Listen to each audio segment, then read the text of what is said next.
Good evening, Right fans. Welcome to episode 15 of my show.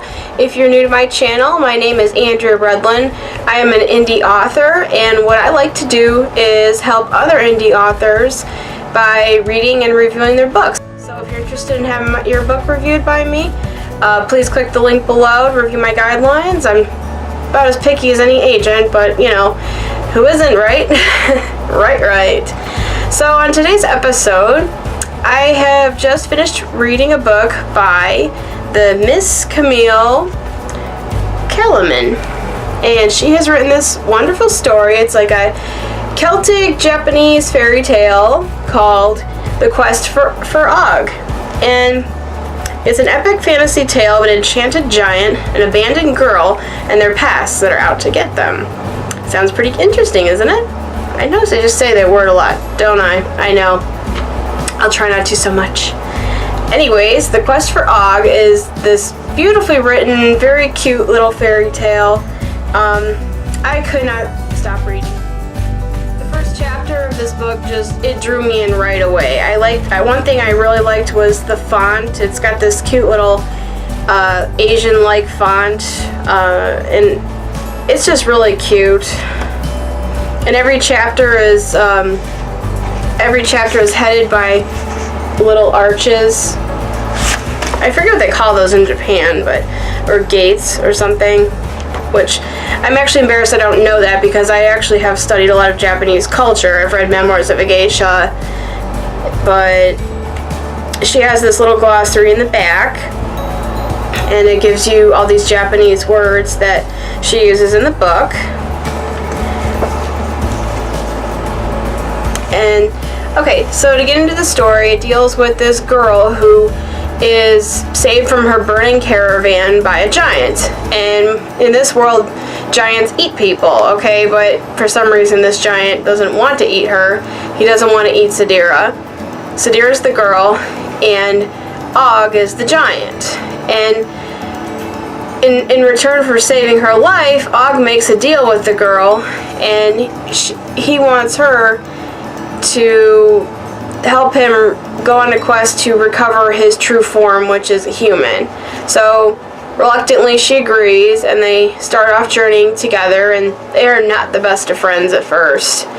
But as time goes on, like their conversations, they get more playful and entertaining and very humorous. There's little bits of humor woven in.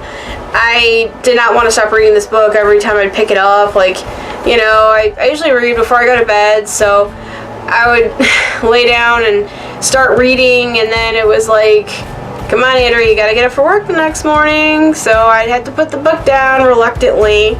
So it does clip along at a nice pace. She doesn't waste a lot of time with pointless descriptions that you really couldn't care less about.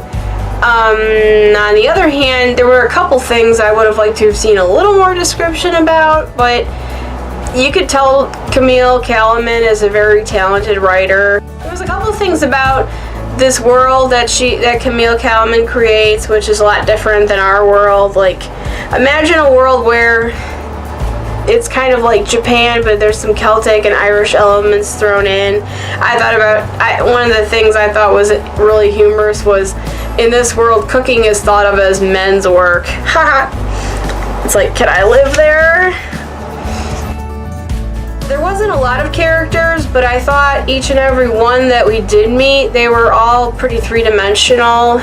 Sadira she's this gypsy girl, and she's saved by Og, and she's very stubborn, but she's also very kind. So she's a very likable character. She's strong. She doesn't give up easily.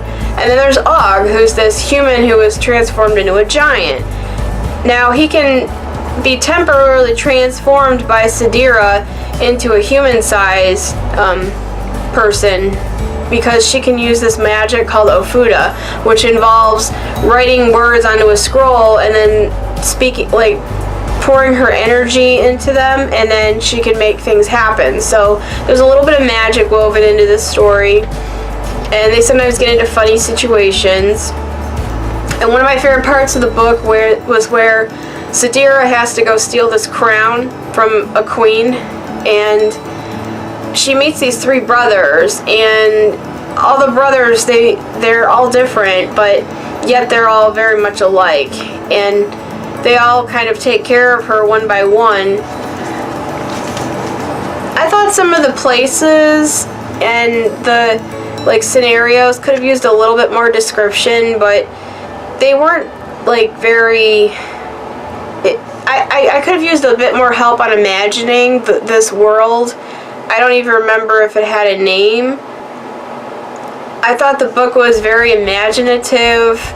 Camille Caliman is also the author of a book called Nefarious Creatures, and there's actually a little picture of it back here, which was her debut novel, Nefarious Creatures. When an evil wish is made, a nefarious creature is born. Find out why love is a dangerous word. She is the fun-loving author behind Nefarious Creatures, and she also runs a blog called Rainy Day Cafe, and The Quest for August is her third book.